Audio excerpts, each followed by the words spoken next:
Medical কলেজের ছাত্রীকে যৌন হেনস্থার অভিযোগ। ফিজিক্যাল মেডিসিন অ্যান্ড রিহ্যাবিলিটেশন বিভাগের এক ছাত্রীকে নিয়মিত মানসিক ও শ্লীলতাহানির শিকার হতে হচ্ছে বলে অভিযোগ।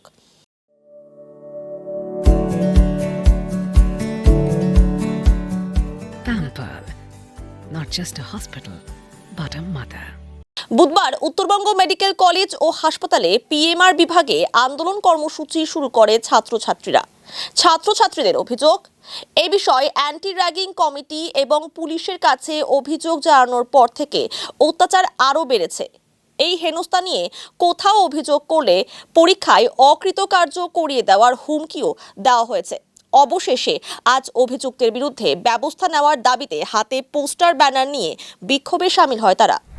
আমাদের প্রতাপ নন্দী স্যার, তিনি আমাদের সেকেন্ড ইয়ারকে নিয়ে আমাকে খুব বাজেভাবে মন্তব্য করে, আমাদের ফিগার নিয়ে কথা বলতে থাকে, নিজের রুমের পার্সোনাল রুমে রেখে আমাদের নম্বর দেয়, বলে কোনো যদি হেল্প লাগে আমাদের জানাবে। তো এগুলো তো কোনো স্যারের বলা উচিত না, তো এইসব আমাদের জবের থেকে এসেছি, জবে থেকে হচ্ছে, আমরা এতদিন সহ্য করেছি, আর পারা যাচ্ছে না। তো আমরা এবার করেছি, আমরা ডিপিটি আমরা যখন থেকে ফার্স্ট ইয়ারে ভর্তি হয়েছি তখন থেকে মানে ডে 1 থেকে আমরা এই ট্রেনিং পেয়ে আসছি যে পরীক্ষায় পাস পেয়ে আমাদের সকলকে পরীক্ষায় পাস পেলে মানে স্যার আমাদের প্রতাপ নন্দী যিনি আছেন ডিপার্টমেন্টের সব কথা ওনার শুনে চলতে হবে, তবেই আমরা পরীক্ষায় পাস করতে পারবো, না হলে আমাদের পরীক্ষায় ফেল করিয়ে দেওয়া হবে। তো এটা আমরা ডে 1 থেকে শুনে আসছি যে স্যারের কথা মতো না চললে তোরা কিন্তু পাস করতে পারবি না। তারপরে আমার সাথে একটা র্যাগিং এর ওইও হয়, যেটা সেকেন্ড ইয়ারের একজন সিনিয়র আমাদের ডিপার্টমেন্টের সেকেন্ড ইয়ারের সিনিয়র করেছিল। আমি তার এগেইনস্টে সব রকম স্টেপ নিয়েছিলাম, অ্যান্টি র্যাগিং সেল থেকে শুরু করে এমনকি আমাদের যে এনবিএমসির আউটপোস্ট আছে, পুলিশ আউটপোস্ট, আমি ওখানে পর্যন্ত জিডি করেছিলাম, ওনাকে ওখানে থেকেও ডেকে পাঠানো হয়েছিল। তারপরে আমাদের থানা থেকে বলা হয় যে বিষয়টা নিজেদের মধ্যে শর্ট আউট করে নেওয়ার জন্য। আমি ছেলেটির মানে কেরিয়ারের কথা ভেবে, যেহেতু একটি ছেলে তার ফ্যামিলি রেসপন্সিবিলিটির কথা ভেবে আমি নিজেদের মধ্যে বিষয়টা শর্ট আউট করে নিই। কিন্তু তারপর থেকে শুরু হয় ডিপার্টমেন্টে আমাদের উপর, আমি প্রোটেক্ট করেছি বলে আমার উপর টর্চার করা শুরু করা হয়।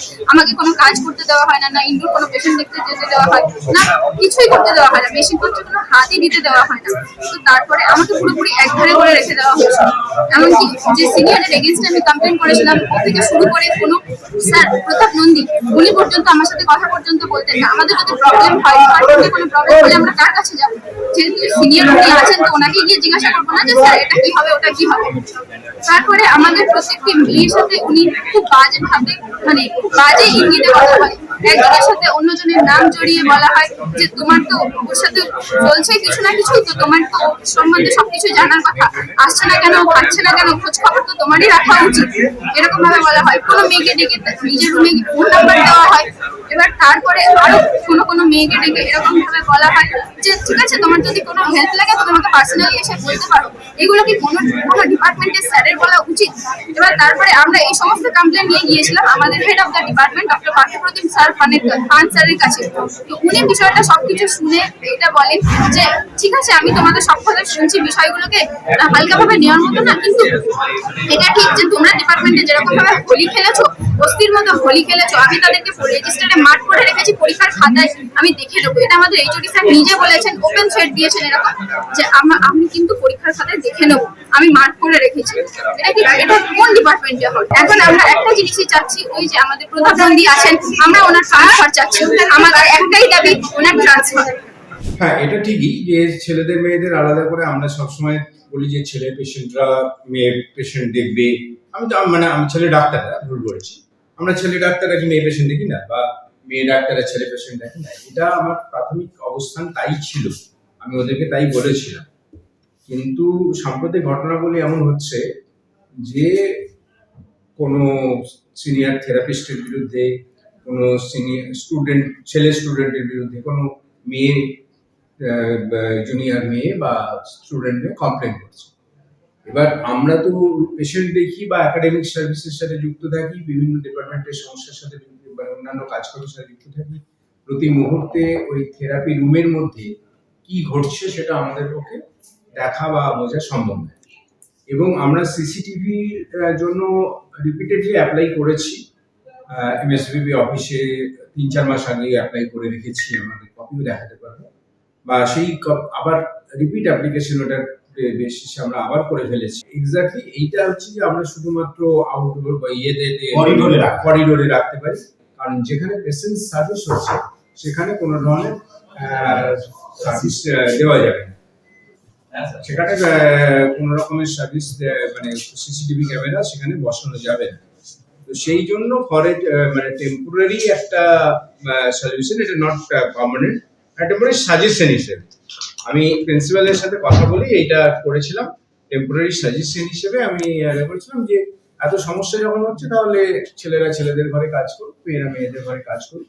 এখন যদি নিজেদের রেসপন্সিবিলিটি নিজেরা নিতে পারে তাহলে মানে যদি প্রত্যেকের আমরা তো সবসময় এই ফিজিক্যাল মেডিসিন ডিপার্টমেন্ট আমরা একদম মানে আপনারা জানেন শূন্য থেকে শুরু হয়েছিল।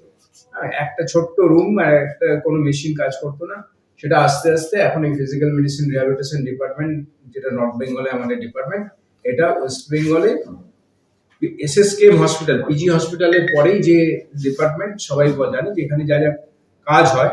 প্রতিদিন আউটডোরে 400 উপরে রুগী দেখা হয়, ফিজিওথেরাপি হয়, আমাদের নানা রকমের ইন্টারভেনশনস হয় এবং তার সাথে একাডেমিক অ্যাক্টিভিটিস হয়। তো এগুলো যে হয় তার ফলে আমরা সবাই একসাথে কাজ করি এবং স্টুডেন্টদেরকে আমরা বিভিন্ন ধরনের একাডেমিক অ্যাক্টিভিটিস, ক্লিনিক্যাল মিটিং, সেগুলোর মধ্যে আমরা সবসময় এনগেজ রাখি। এবং তাছাড়াও যাতে কি হয়, একটা আমরা পিকনিক অ্যারেঞ্জ করেছিলাম কিন্তু সেটা নিয়েও কিছু সমস্যা হয়েছিল। তো এই তো হচ্ছে যখন, তখন একটু আমি ভেবেছি যে দূরত্বটা রাখলে হয়তো প্রাথমিকভাবে একটা টেম্পোরারি একটা ইয়ে হতে পারে, টেম্পোরারি একটা মানে সলিউশন হিসেবে। এটা প্রিন্সিপাল স্যারের সাথে কথা বলে আমি ব্যাপারটা বলেছিলাম। তো এখন যদি সেটা ওরা যদি নিজেরা মনে করে যে ওরা এটাতে কোনো ওদের সমস্যা নেই, ওরা দুই ঘরেই মেলরা ফিমেল ঘরে, ফিমেলরা মেল ঘরে কাজ করবে, কোনো সমস্যা নেই, নিজেদের যদি সংযত থাকে, পরস্পরের সাথে সম্পর্ক ভালো থাকে, তাহলে আমাদের কি সমস্যা? কেউ তাকে সরায়নি, কারণ তাকে সরাবার অর্ডার বা ক্ষমতা আমারও নেই। যেই মুহূর্তে এই কমপ্লেনটা আমার কাছে এসেছে সেই মুহূর্তেই আমি তাকে ডেকেছি, সেই ফিজিওথেরাপিস্টকে ডেকেছি এবং তাকে ওয়ার্নিং দিয়েছি, তার এগেনস্টে ওয়ার্নিং দিয়েছি এবং সেখানে তারপরেই এটা কমিটিতে গেছে, সেন্ট্রাল কমিটিতে গেছে, সেখানে মিটিং হয়েছে লাস্ট শনিবার, মানে আজ 3 দিন হলো। এখনো তার কোনো ফাইনাল কোনো আমার সাথে তিনি অস্বীকার করছেন, কিন্তু তিনি অস্বীকার, তার জায়গায় তিনি অস্বীকার করবেন। কিন্তু আমি তাকে ওয়ার্নিং দিয়েছি যে তুমি আপনার এগেনস্টে আর একটা কমপ্লেন এলে আমাকে আবার হায়ার অথরিটিকে জানাতে হবে, কারণ আমি তো আর নিজে পার্সোনালি কিছু করবার ক্ষমতা রাখি না, কারো চাকরি বন্ধ করতে পারি না, আর কাউকে ট্রান্সফারও করতে পারি না, কাউকে সাসপেন্ডও করতে পারি না। এগুলো এইচওডির কোনো দায়িত্বের মধ্যে, মানে এইচওডির ক্ষমতার মধ্যে পড়ে না। তো তার এগেনস্টে এই র্যাগিং কমিটিতে যে জেন্ডার কমিটিতে যা ইয়ে হয়েছে, জেন্ডার কমিটিতে যা আমার কাছে যা জিজ্ঞেস করেছে, আমি ওদের কাছ থেকে যে অ্যালিগেশনস গুলো শুনেছিলাম সমস্ত অ্যালিগেশনস আমি আবার ওখানে রিপিট করেছি। এই সমস্ত অ্যালিগেশনস আমি শুনেছি, কিন্তু উনি অস্বীকার করছেন। আমি এক্স্যাক্টলি সত্যটা জানি না, কিন্তু এই অ্যালিগেশনস গুলো রিপিটেডলি হচ্ছে, এটাও সত্যি কথা। এটা বারেই ওনার এগেইনস্টে অ্যালিগেশন হচ্ছে। মানে একজন স্টুডেন্ট না, অনেকজন স্টুডেন্ট যখন বলছে আমি এটার সত্যটা আমি প্রাথমিকভাবে এটা সত্য বলেই মনে করি, কিন্তু বললাম যে হাতে আমার কাছে কিছু প্রমাণ নেই, কিন্তু প্রাথমিকভাবে এটাকে আমি সত্য বলেই মনে করি। অ্যান্টি র্যাগিং কমিটি একটা বসেছিল এবং তাদের কিছু রেকমেন্ডেশন অনুযায়ী এফআইআর হয়েছিল, এবং আবার যে ইন্টারনাল কমিটি তারা বসেছিল। এদেরই হাতে এখন ক্ষমতাটা আছে, মানে গভর্নমেন্ট সরকারি হিসেবে।